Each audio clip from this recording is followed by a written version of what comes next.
The recent CrowdStrike and Microsoft outage has raised several red flags for companies about their preparedness when disaster strikes.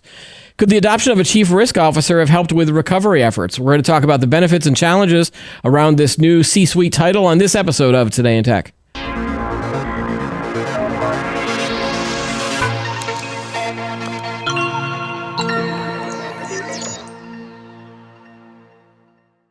Hi, everybody. Welcome to Today in Tech. I'm Keith Shaw. Joining me on the show today is Spencer Kimball. He is the CEO and co-founder of Cockroach Labs and a former engineer at Square and Google. Welcome, Spencer. Great to be here, Keith. I'm going to ask you at the end of the show about Cockroach Labs, so just keep that in mind because that is one of the more interesting names for a company.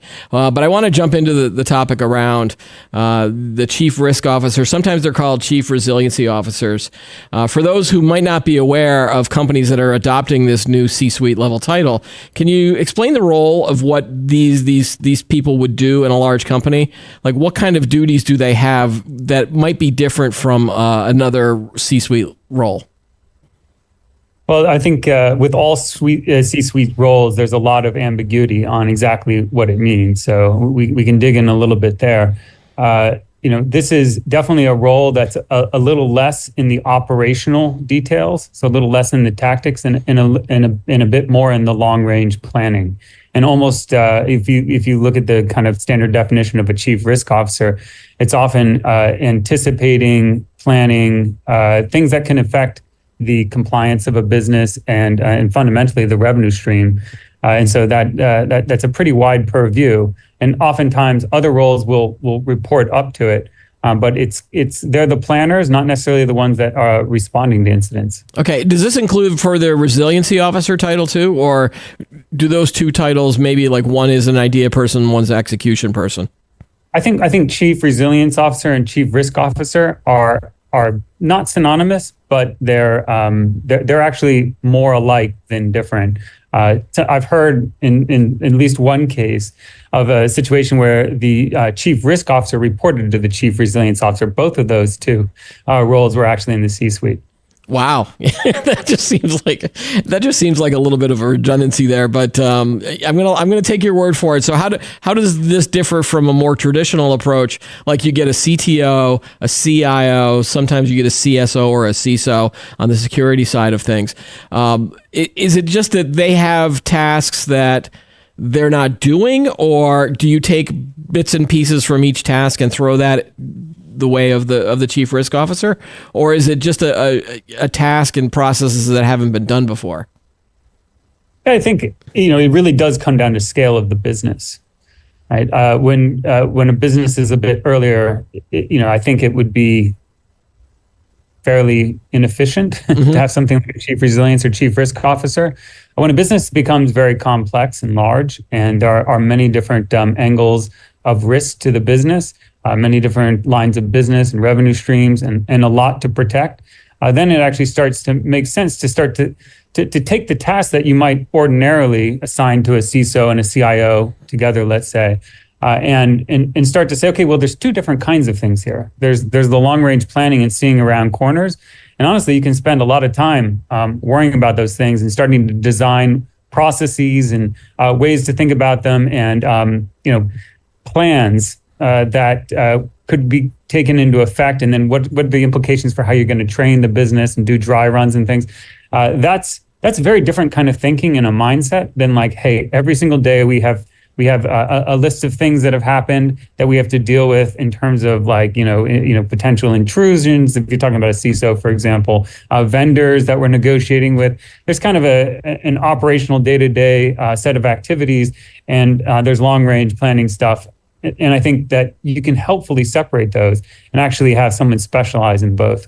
If you were going to look at the bullet point of the job description for either of these roles, what would be the top bullet point? Would it just be like, think of the things that will make the company not, like, don't screw up, or or basically, think of all of the different ways that we could be in trouble here from our company systems not being up? That's a horrible description right there from me. That's why I don't write those things. If I was going to break it down, maybe I don't know if this will quite fit into bullets, but it's sort of like assessing and mitigating. So both of those two things, it's sort of the planning and then the mitigation, or actually the identification of threats and then the mitigation of them.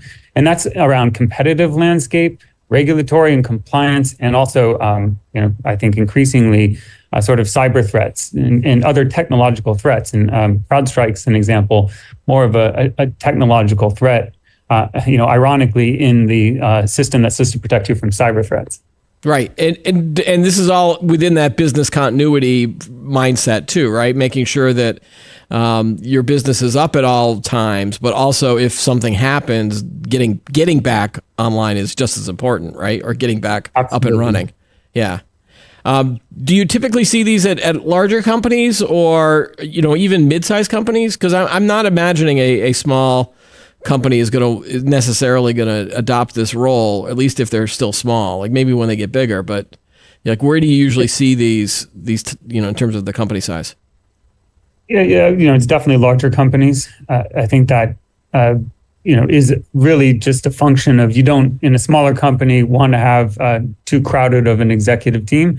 And also there's just, I think, a lot of safety in numbers in smaller companies. In other words, are you going to lose your job if, if a big outage occurs?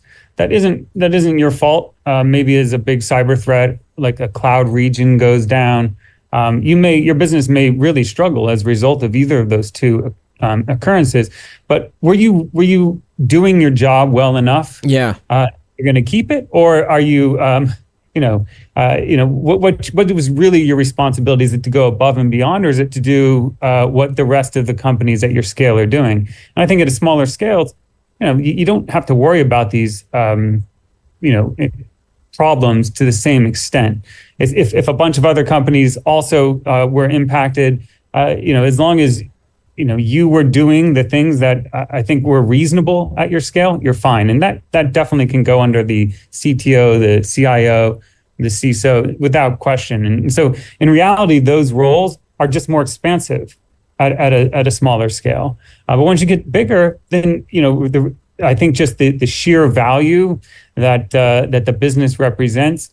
It could be regulatory scrutiny that also means that you have to go above and beyond. You have to identify threats that are, just fundamentally significant at your scale. You're a bigger target, for example, and also it's just a question of how critical is what your application or services that you're providing.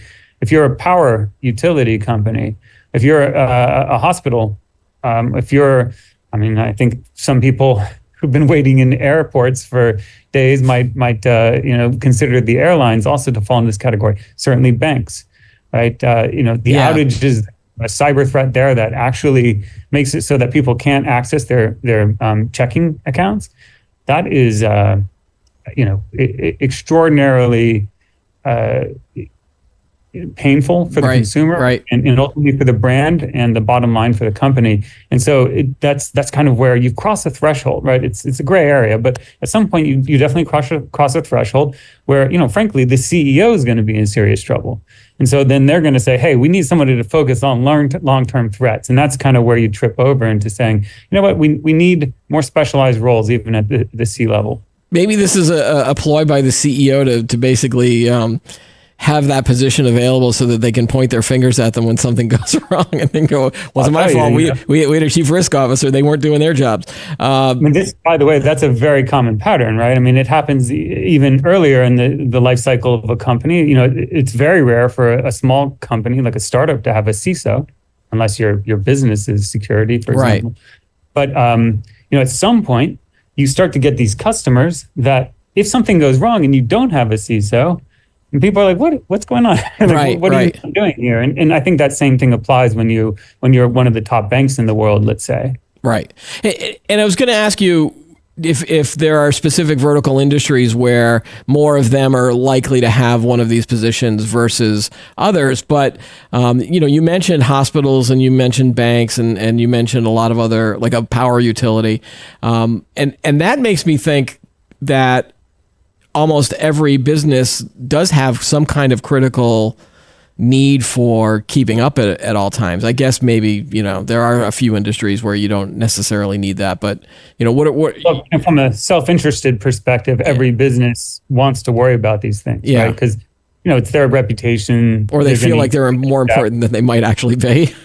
Oh, they're 100%, right? Yeah. I think where the risk crosses over into something that goes beyond the kind of more prosaic, like what's our bottom line, our competitor's going to look better than us, that sort of thing, is when you have such a critical day-to-day requirement for business continuity because so many individual voters, let's say, are using your systems just to get through a day.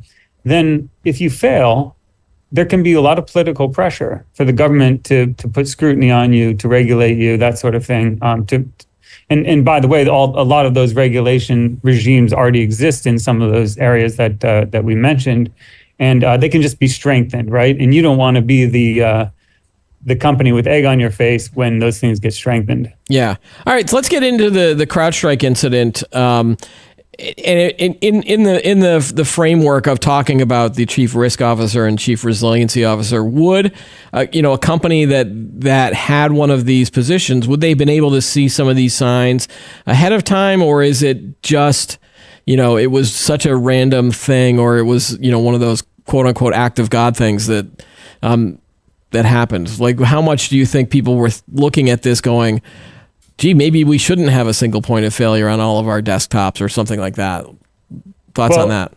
The CrowdStrike one is interesting, right? Because there were kind of two different things that might have happened. One, your corporate sort of IT systems might be down. So this particular bug really impacted Windows users. So I think many companies out there are using Windows, and they could really have their corporate organization grind to a halt because people came in the morning and all these computers had the blue screen of death, right, and needed IT support. So that's one kind of problem. Another kind of problem here could be if you were running Windows servers, to run your infrastructure, which is externally facing, and that was also the case in some companies. This is in order for that to affect your sort of critical serving infrastructure, the stuff that actually runs your external services for customers, I think this probably should have been covered under the a CIO's purview, because this CrowdStrike thing is an example where the vendor CrowdStrike was actually able to push an update automatically, which, in a normal world, that would have been fine, right? Would have been fine. In fact, people, enabled that because they preferred to have these automated security fixes come in as quickly as possible so that they were proof against cyber threats that were developing, right? The problem just is, you never want to take a sort of the first version of an update. You kind of want these things to bake in the wild. Yeah. Because people say, ooh, something's wrong. And then the vendor pushes out a patch release and that sort of thing. Having like completely up-to-date things pushed to production critical infrastructure, like serving infrastructure, I don't think that's the best practice. So the companies that really had their externally facing systems, affected by this CrowdStrike issue, I think that, a chief risk officer, a chief resilience officer, that wouldn't have been really under their control, I think. Okay. However, what they can do, and I think this is really important, is just say, more specifically, here's our policies going forward, right? That kind of a role is going to say, we never allow a third-party vendor to push anything to our critical infrastructure. Everything's done at our pace, and here's how we do it. Here's the SLA on a new patch release coming from a vendor like CrowdStrike. We obviously want to get it in quickly, but we're going to put a kind of burn-in period. We're going to test it on staging. Like they're going to help define those kinds of things to eliminate whole classes. Yeah. Kinds of potential outages, because it's not just CrowdStrike, right? There's lots of other vendors that might be similarly pushing updates you want to think about, could any one of these vendors that we have represent a sort of a single point of failure, or they're so important and they have such kind of root level access that they have the potential to really wreak havoc on our systems. And in the cases where that's true, you want to create some separation. Yeah. Would a chief risk officer would they be able to know all of the systems that a company has to make sure that, any potential risks are covered? Or is that more fall under a CIO role in terms that of would be a CIO that would do that? But they would work together then, right, to figure out a lot of that stuff? Yeah. Yeah. I think the chief risk officer would say, okay, well, you need to put things in these different tiers of and things that, a vendor that is providing something that has very, very low level access. These are the requirements. There's policies that need to go into place. Right. And then they're enforced and implemented by the more kind of tactical leaders. Well, the other half of the equation then too is the how fast can you get back up approach. So one of these disasters has happened, and we're not saying a CRO would be able to predict all of the things that could go wrong, because if they could, they should be in a different job, like picking lottery numbers or doing something that can make them even more money. But the true, maybe their true role is to, okay, we have a plan in place should something happen. And again, disaster recovery and preparedness and things like that. So, companies that had these positions available, would they have done better in a recovery standpoint? Because, and again, we'll get to the example of a company that suffered through the recovery. I mean, without question, they would have. Yeah. Well, I think one of the key responsibilities of a chief resilience or chief risk officer is to sort of outline from the kind of most common, most expected risks to the most long tail risks that, really kind of, for example, wipe out their entire data center. Let's say if they're a private data center, or if they're in the public cloud, wipe out their cloud provider and their whole account, which, by the way, has recently happened to some companies. So, in each of those cases, what you want to do is have a plan, right? If our entire account goes away, what do we do? Yeah. And once you start thinking about that, you say, well, we definitely need to make sure that all of our data is not just in one cloud provider. We got to put it somewhere else. And we got to make that other thing where the other location where all of our data is, it needs to be very highly likely accessible, even when all of our existing stuff's gone. And then once you sort of think about that, you say, okay, well, we probably need to run an exercise. So the nice thing about doing something like that is, like, can we stand up our service using just this other source? And then we'll figure out how long it takes. And we'll do it once, or at least we'll put a good plan into place where some people that really do run the production infrastructure, give it some good scrutiny and say this is very likely to work. Yeah. And those like less common, or there's higher probability outages, like, for example, you have a power grid failure in the region where you're running. It's a question of testing for those things. Right. Do you have a solution that can withstand the most common things? That's actually what you probably want to push to over time. Yeah. If you don't have it yet, exactly. What's the run book that we have for this kind of outage? Yeah, like, again, the example that comes to mind in terms of a company other than CrowdStrike and Microsoft that really had egg on its face was Delta Airlines, because they had delays of at least of a week. I'm hoping that by the time this episode publishes that nobody's still stranded, because it could, and if they are, I'm sorry that you're still stranded. But they got binged for their recovery response and not being up to standards of, a lot of other companies did and were able to get most of their systems back up, but Delta still had a lot of problems. I'm thinking that they could have used some more of these chief risk officer types, or at least absolutely better systems. Or it could be a completely unrelated issue. No, you're completely right there. And I think that's an essential ingredient here. And you said it earlier, even with a chief risk officer that's, thinking long range and trying to see around corners, there's a lot of unknowns, right? That are not, they'll surprise people when they surface. Without question. Like here's the funny part. It's Delta Airlines had all these issues, and they were probably on updated systems and modern systems. Meanwhile, Southwest Airlines, they were like, well, we don't have the problem because all of our systems are on Windows 3.1 or Windows 95 or whatever. Like they have all of their old systems. So I saw a meme going around that like they were fine because they were just using old systems, which is again an argument against digital modernization efforts. But obviously they had issues last holiday season. I'm sure the more common thing is they're battling ceaselessly with their antiquated legacy systems. Yeah. So because they avoided this particular failure by being so out of sync with the modern systems, I wouldn't say that they feel that they are safe not modernizing. I'm pretty sure they weren't doing a victory lap, but it was a nice little side thing. Well, I definitely have a prediction, which is just that these companies that are on private data centers haven't made it to the public cloud, have these venerable but legacy systems like mainframes. They probably are extremely safe. And, they've been running these systems for decades. It's just there's this constant battle here. Yeah. Right? So my prediction is just that as these threats increase over time, there'll be a lot of people that see a fresh reason to stay on the old systems. That said, of course, you have all the potential and the capabilities that are in the rich public ecosystem in the cloud, especially AI now.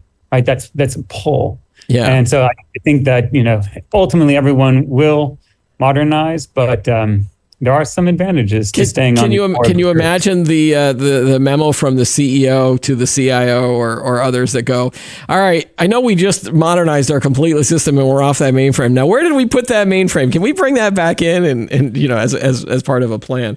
It's probably in a closet somewhere. They're probably still using it. I don't know if I've ever actually heard of anybody unplugging their mainframe completely. I'm sure that people have done that out there. So you mentioned diversification of systems. That seems to be the big thing in the wake of this event, that companies need to basically look at everything that they're doing, make sure that they have some kind of backup and redundancy, and not put all of their eggs in a basket, so to speak. Right? Are there other things that they should be looking at because of this event? Well, the CrowdStrike thing that was about operating systems that you use in corporate, right? So, and certainly in the public serving infrastructure as well, but many companies out there had moved entirely to Macintosh or Mac OS or whatever. Like that is could have its own systemic risks, right? I think that the company that I'm the CEO of, we actually have a mix of different systems. Some people use Linux, some people use Mac OS, some people use Windows. Yeah, and we were actually not very impacted at all from this CrowdStrike because we weren't allowing these automatic updates. But I think that is probably a reasonable thing to consider. It's just like is everything on a monoculture? Yeah, right. You mentioned diversification. A monoculture is the opposite, right? You actually have the same tech everywhere. It's used in the same way everywhere.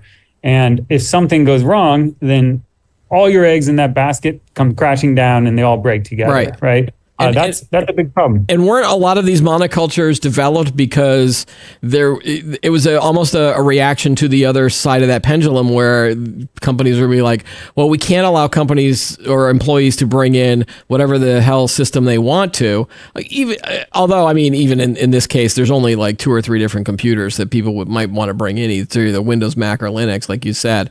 But I think they were trying to Windows, Mac, and Linux. That's a lot of pain for IT staff to deal with, right? Because it's like every one of those systems needs all of the different protections, right? So you need to have the same policies, the same protections, all laid out, the same kind of automatic software updates, the same things that encrypt the disk, or the same equivalent capabilities. And so it definitely is multiplying the overhead to have diversification.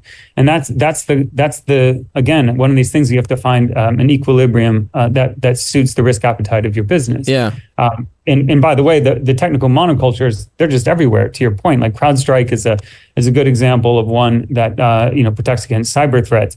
They've got many competitors, many hopefuls, but they've just become so good at providing this differentiator in the market, which is we check every box. Yeah. Everything you might have scrutiny about from your auditors in terms of compliance, we have the solution for you. And so it was kind of a one-stop shop. For everything cyber protection related. Yeah. So that's great.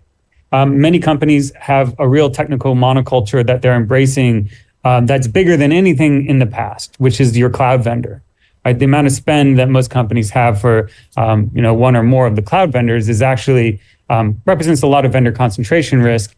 This is super helpful though, because the cloud vendor is providing this hugely rich ecosystem, and they're very, very good at what they do, right? Much better than what companies could do when they ran data centers themselves or did like this co-location hosting.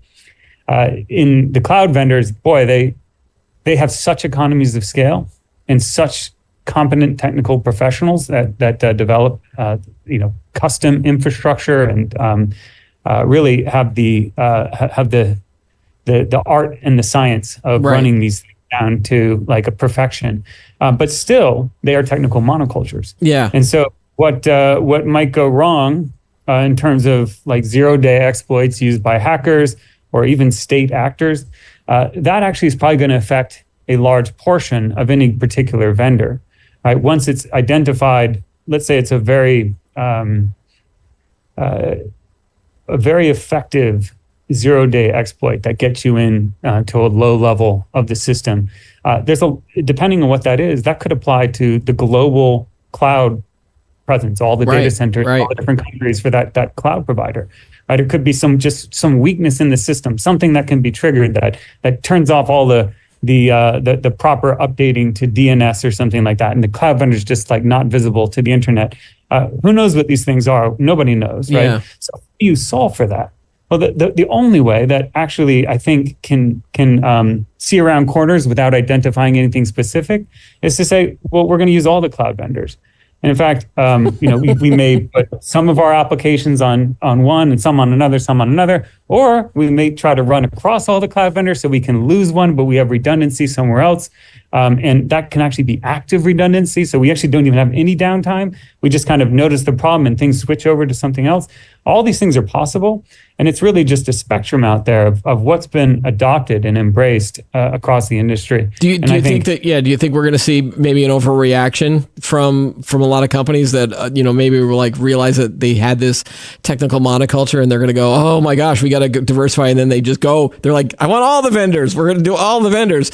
But that like, I could only imagine an accountant would, look at that and go, no, hello, we can't afford that. Won't just be the accountant, I'll tell you that much. The accountant will probably complain. The CFO will complain about the expense. Yeah. The CIO will complain. The CTO will complain. So I don't envision like a stampede of people figuring out how to diversify wildly just because of the expense. But what you will see, and it's already happening, is that the most mission critical use cases for the most the largest businesses, those move first. Right. You're like, wow, this is so valuable, and we have so much scrutiny, and we want to be thought leaders in our vertical, and in those kinds of companies and those kinds of applications are already moving in that direction, right? Because it's like we want to be state of the art, and we want to talk about it within our vertical and with our big customers and accounts. Like we're doing something above and beyond.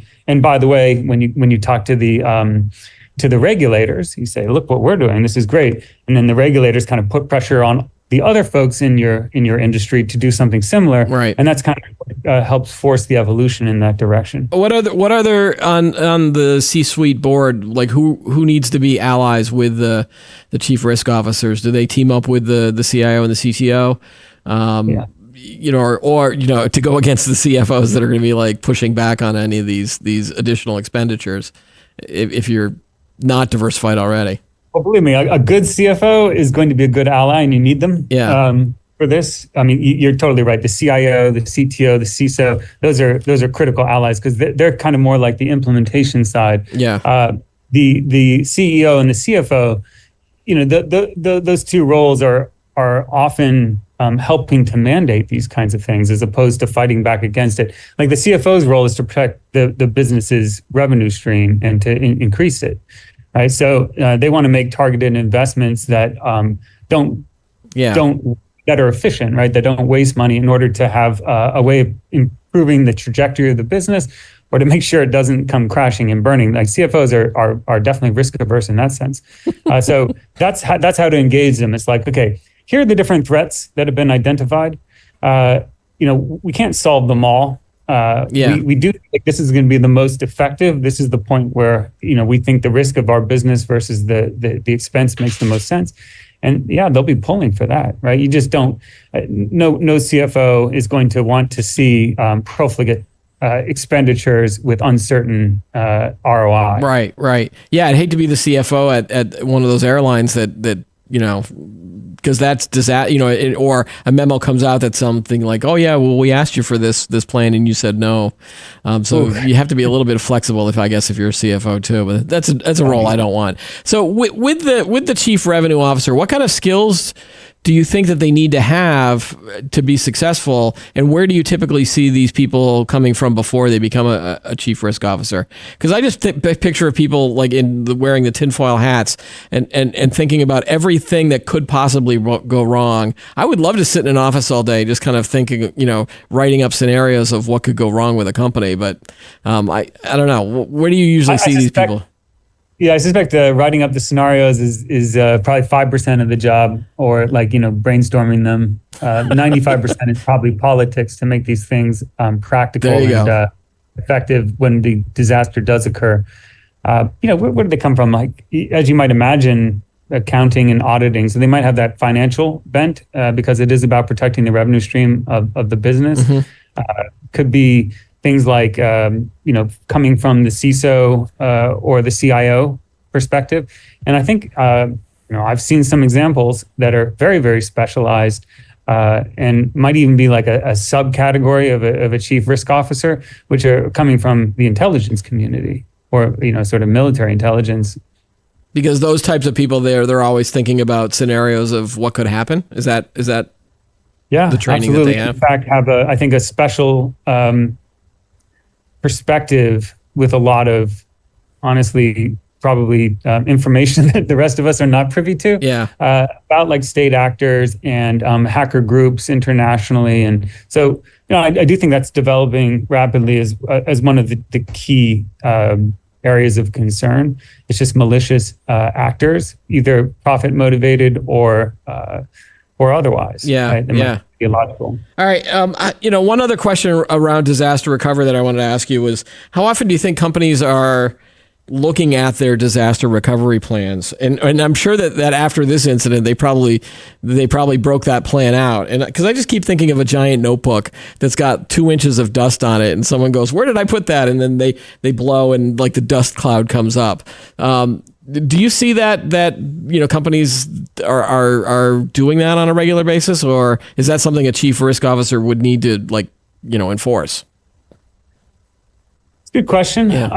Honestly, there's a spectrum out there. I bet you that there's companies that don't even have the tome with dust on it. It's all in their heads, right? They're all in their brains. Honestly, I think a lot of these departments are, that are kind of responsible for keeping the lights on. They're really trying to keep their head above water. Sometimes these businesses underfunded. Sometimes they've done tons of mergers or acquisitions. And there's lots of disparate IT stacks that have been rolled up, and they're just trying to get things sorted. They're not worrying about big outages. But on the flip side, there's not a business out there that has a digital infrastructure that's serving customers that doesn't experience outages constantly. Right. There's just like an endless stream of problems, lots of intrusion attempts, and these things are just like every single day. Yeah. And you might, you're mostly avoiding any kind of significant outage that's visible to your users, if you're lucky. But you don't go through a year without having an outage that's significant. So I think, for the most part, people are dealing with these problems and have good things, but then sometimes these black swan things come along and hit something that people hadn't anticipated, a threat that was obscured or papered over or just ignored.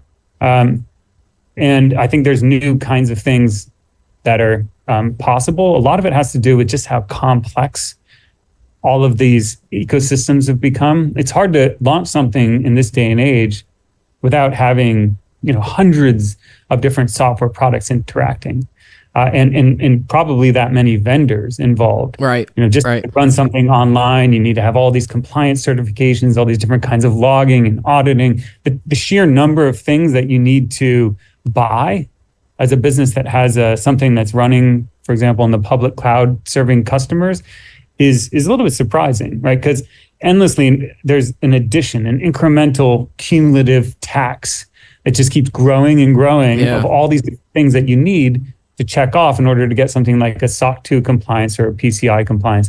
And so, that's sort of a tax on doing business digitally, but weirdly, like it only kind of seems to accelerate because the more things you need to handle the more threats and so forth, the more complex everything becomes. Yeah, which creates new avenues for attack. So, I don't know where it ends, but that's why CrowdStrike, for example, is such a well-adopted product because they help solve all of that. They kind of draw a straight line through all that complexity and provide that. There was one thing that they didn't do that they probably should have done, which I think we all know. Better testing there. Yeah, better I think testing. I won't make that exact mistake again, but let me give you an example. Right, that was probably an error from some programmer.